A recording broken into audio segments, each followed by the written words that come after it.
Bienvenue chez nous pour un nouvel épisode du podcast des nous à propos de Magic Knight Rayart et autres clamperies.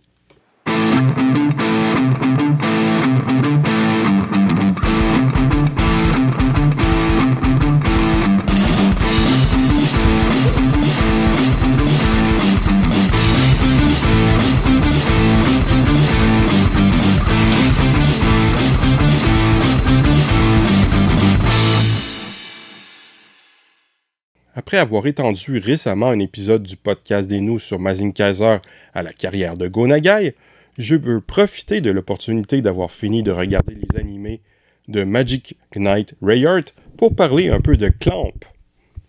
Clamp est un studio de manga, un groupe de 4 femmes créant ensemble un bon petit paquet de mangas marquants. À l'origine, Clamp est un studio de 11 jeunes femmes faisant dans la seconde moitié des années 80 du doujinshi, ou fanzine du manga amateur, notamment du fan manga de Capitaine Tsubasa, mieux connu en français sous le titre Olive Tom, et du doujinshi yaoi, ou fan manga homo-érotique, de Saint Seiya. Elles sont devenues auteurs professionnels avec la série RG Veta, tout en perdant assez rapidement la majorité de ses membres pour en venir à l'actuel 4. RG Veda a été publié en 10 volumes de 1989 à 1996. J'ai essayé de lire cette série il y a fort longtemps, je ne me souviens pas de grandes choses, si ce n'est que je n'ai même pas lu le premier volume au complet tellement ça m'ennuyait. Nanase Okawa en est la leader et scénariste des 4 membres du studio. Mokona est habituellement la caractère designer en chef, tandis que Tsubaki Nekoi et Satsuki Igarashi s'occupent plus des backgrounds. Mais les 3 artistes tendent à s'échanger leurs tâches d'une série à l'autre, selon lequel des styles graphiques des 3 est le plus approprié au sujet de l'œuvre. Mokona semble être tout de même à la tête du dessin en étant habituellement en charge du caractère design, des illustrations, des couleurs et de la composition. Tsubaki Nekoi serait co-directrice et s'occuperait particulièrement de l'application des trames et corriger les illustrations, tout en assistant Mokona et sur certaines œuvres à être en charge. Satsuki Igarashi s'occupe des onomatopées tout en assistant Mokona et sur certaines œuvres à être en charge. Le groupe n'utilise pas d'assistants, les 3 artistes s'assistant elles-mêmes. Avec de nombreux titres populaires auprès des filles et des garçons, Clamp a su imposer son style et inspirer de nombreux créateurs dans les années 90. Leur style est notamment reconnaissable au design fort détaillé de leurs personnages, notamment de leurs costumes. Ils ont aussi une tendance à lier leurs œuvres les unes aux autres, notamment à réutiliser des personnages d'une série à l'autre, comme le faisait autrefois le grand Osamu Tezuka, mais aussi parfois en liant les séries plus directement. Un manga populaire de Clamp que je n'ai pas lu ni vu est Tokyo Babylon en 7 volumes de 1990 à 1993 et 2 OAV en 1992-94 par le studio Madhouse. X fait suite à Tokyo Babylon, un très grand succès publié en 18 volumes de 1992 à 2003, suite à son interruption par ses auteurs. En 1996 est sorti le film X ou X 1999 ou X The Movie, réalisé par Rintaro, sur un scénario qu'il aurait écrit avec Nanase Okawa, scénariste de Clamp, animé par le studio Madhouse, avec une fin originale puisque le manga était toujours en cours de publication. Il n'a jamais été terminé de toute façon.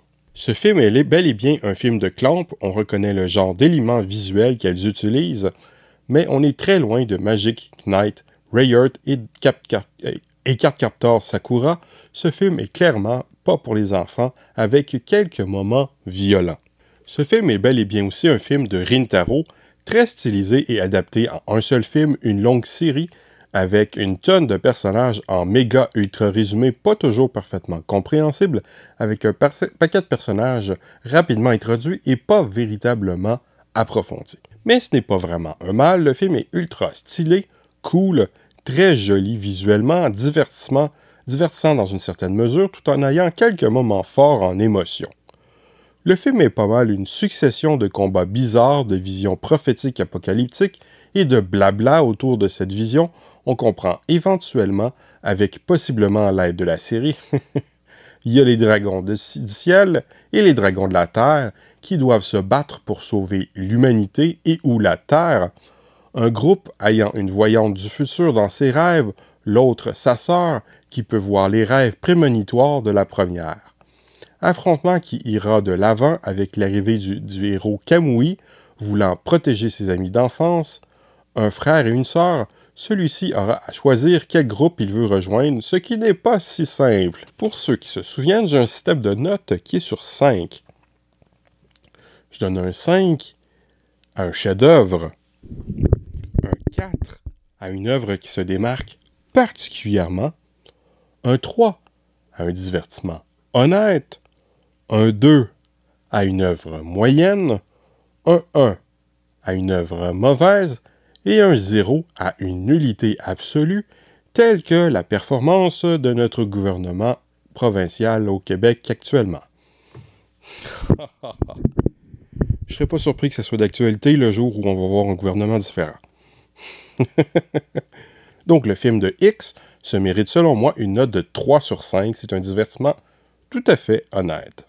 Puis en 2001-2002, il y a eu X TV, l'adaptation de X, toujours en cours de publication, en une série animée pour la télévision en 24 épisodes, toujours par le studio Madhouse, avec Yoshiaki Kawajiri à la réalisation, mieux connu pour Wicked City, le deuxième segment de Neo Tokyo, Demon City Shinjuku, Ninja Scroll, Vampire Hunter D Bloodlust et un épisode des Animatrix. Très bonne série, un peu sombre mais riche. Beaucoup plus compréhensible que le film et bien sûr pas aussi bien techniquement ou au niveau du style, mais stylé quand même. On approfondit vraiment les personnages. Ça avance quand même assez vite, paraît-il que le manga est beaucoup plus long à mettre en place ses personnages et son intrigue, mais les gens derrière l'anime se sont dit que ce n'était pas nécessaire d'autant s'éterniser, le camp des personnages étant déjà connu, le film y aidant. Il y a tout de même quelques longueurs par moment. La série aurait sans doute pu durer quelques épisodes de moins. Cela me surprend que la version la plus sage, la moins violente, soit de ce réalisateur, mais on ne peut bien sûr pas s'en permettre autant à la télévision qu'en vidéo ou au cinéma. Les musiques sont bonnes, mais trop peu nombreuses avec un thème dramatique fait par un orchestre, une version plus relaxe et intimiste au piano de la même musique, et une petite musique d'ambiance un peu mystérieuse qui me rappelle la série animée Spawn, ou dans une moindre mesure Demon City Shinjuku, et peut-être d'autres trucs du même réalisateur, je ne serais pas surpris que ce réalisateur collabore avec le même compositeur. Plus 2 chansons pour les génériques bien sûr, un opening rocky sympa pour le début, et un truc jazzesque assez moyen pour la fin. Il y a bien quelques autres petites musiques d'accompagnement, mais c'est pas mal toujours les mêmes musiques qui reviennent. Le design des personnages est assez différent du genre de design dans les films de ce réalisateur que j'ai vu, mais la construction des plans me semble relativement similaire. Même si c'est relativement peu violent et basé sur une œuvre de Clamp avec la patte du groupe d'autrices, cela me fait penser relativement pas mal à l'ambiance de Demon City Shinjuku, qui au lieu de se passer dans un quartier actuel de Tokyo après l'apocalypse pour le quartier, pour empêcher l'apocalypse pour le reste du monde, se passe dans un Tokyo actuel avant l'apocalypse que l'on veut prévenir. S'il est effectivement surprenant pour une œuvre relativement plus violente d'avoir ce réalisateur, cela fait tout de même du sens.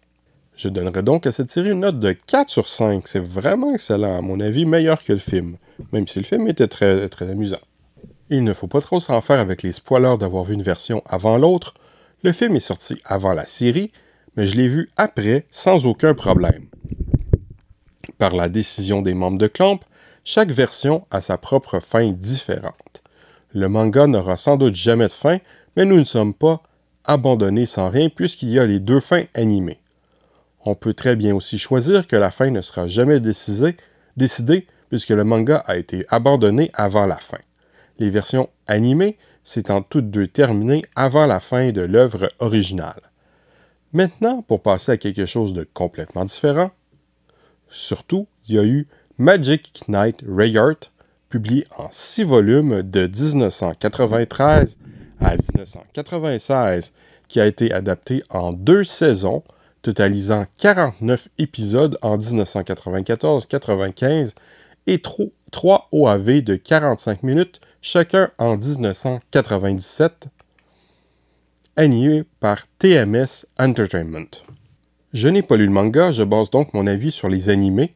Le succès de ce manga a popularisé dans les années 90 une petite vague de shoujo isekai dont font partie Fushigi Yugi et Esclaflowne.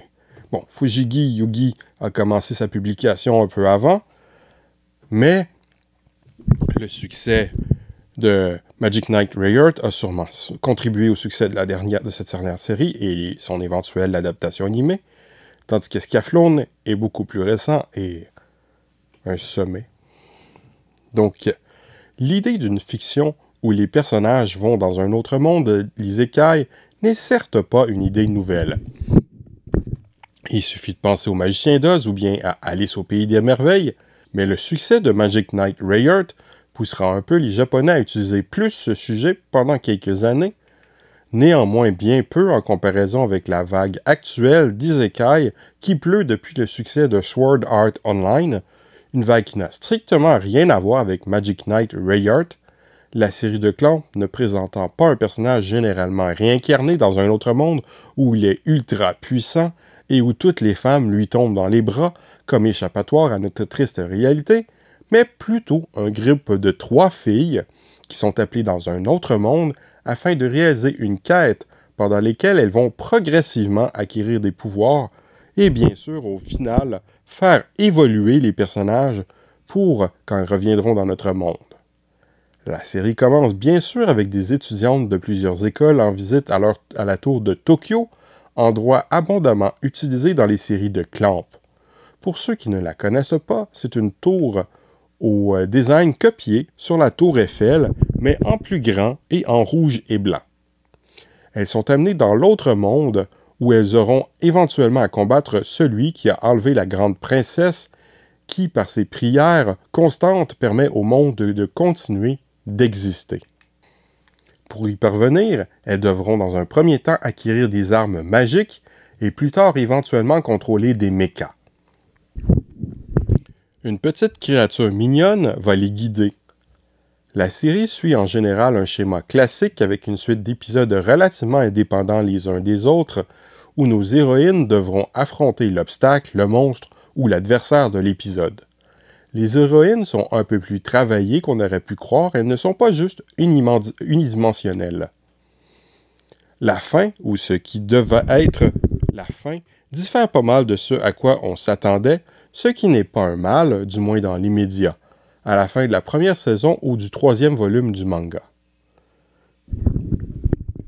Devant le succès, l'éditeur a demandé à Clamp de continuer la série, ce qui n'avait absolument pas été prévu et vient entrer en conflit avec la fin originale. Elles vont trouver un moyen de continuer l'histoire d'une manière qui fait sens avec la conclusion de la première partie, mais cela va donner un résultat relativement différent. L'histoire a beaucoup plus de suivi, surtout au milieu où on alterne entre plusieurs situations pour chacune des 3 héroïnes, ce qui crée artificiellement de la tension. Cela grandit aussi l'écart entre les 3 héroïnes, l'une des 3 étant un peu plus principale que les 2 autres dans la première saison, comme le laisse présager le titre de la série, quand on sait à ce à quoi il fait référence. Celle-ci devient clairement le principal protagoniste de la seconde saison, les 2 autres étant pratiquement devenus des faire-valoir. Il y a aussi, étonnant pour une série maintenant plus à suivre, beaucoup de longueur, mais la seconde saison a aussi ses bons moments avec de nouveaux personnages plutôt intéressants ou amusants. Les 3 OAV ne sont aucunement une suite, plutôt un remake, quoiqu'en très différent. Cette fois-ci, ce ne sont plus les héroïnes qui vont dans l'autre monde, mais l'autre monde qui vient à nous, ou du moins divers personnages et éléments, tout en accentuant le côté mystique de la série avec une animation de niveau presque cinématographique et une musique orchestrale. Le sentiment est très différent, sans doute moins féminin, Certainement pas de l'héroïque fantasy classique comme la série originale, avec quelques longueurs et absolument incohérent avec la série originale, mais ça reste divertissement et bien fait. Je donnerais donc un 3 sur 5 pour les 2 saisons et les OAV, même si la première saison est sans doute le meilleur. Il y a bien sûr eu l'incontournable Cardcaptor Sakura, Sakura chasseuse de cartes, publié en 12 volumes de 1996 à 2000, avec l'adaptation animée par Madhouse en 70 épisodes répartis en 3 saisons de 1998 à 2000, avec 2 films, Cardcaptor Sakura The Movie en 1999, sorti entre la 2e et 3e saison, même si ça ferait, il me semble, plus de sens entre les 2 premières, narrativement, et Cardcaptor Sakura Movie 2, The Sealed Card, servant d'épilogue à la série. Cette série de Magical Girl est tout à fait charmante pour les 2 sexes, avec des personnages sympathiques, une aura de mystère plutôt stylée, un humour sympatoche, de bons sentiments et une réalisation bien soignée. J'ai de la difficulté avec le manga au dessin un peu trop typique du shoujo à mon goût, mais j'ai adoré l'anime. Certains lui reprochent de s'éloigner du manga en ajoutant une tonne de cartes dans la première saison et une partie de la seconde, en montrant un peu moins les relations pouvant choquer le grand public et en coupant une bonne partie du dernier volume du manga, mais cela s'est fait avec la participation de la scénariste du manga. Les épisodes additionnels sont loin d'être mauvais. L'adaptation souligne peut-être moins certaines relations, surtout une qui est sérieusement problématique, mais elle ne les cache pas. Sauf la relation problématique entre une fillette et son prof adulte, qui donne dans l'anime plus l'impression d'un amour à sens unique et de simples relations cordiales dans l'autre sens, et pour ce qui est de la fin. L'essentiel se trouve présent de manière très réussie et forte, quoique à la cohérence disputable, dans le second film. Par contre, il faut faire attention aux versions.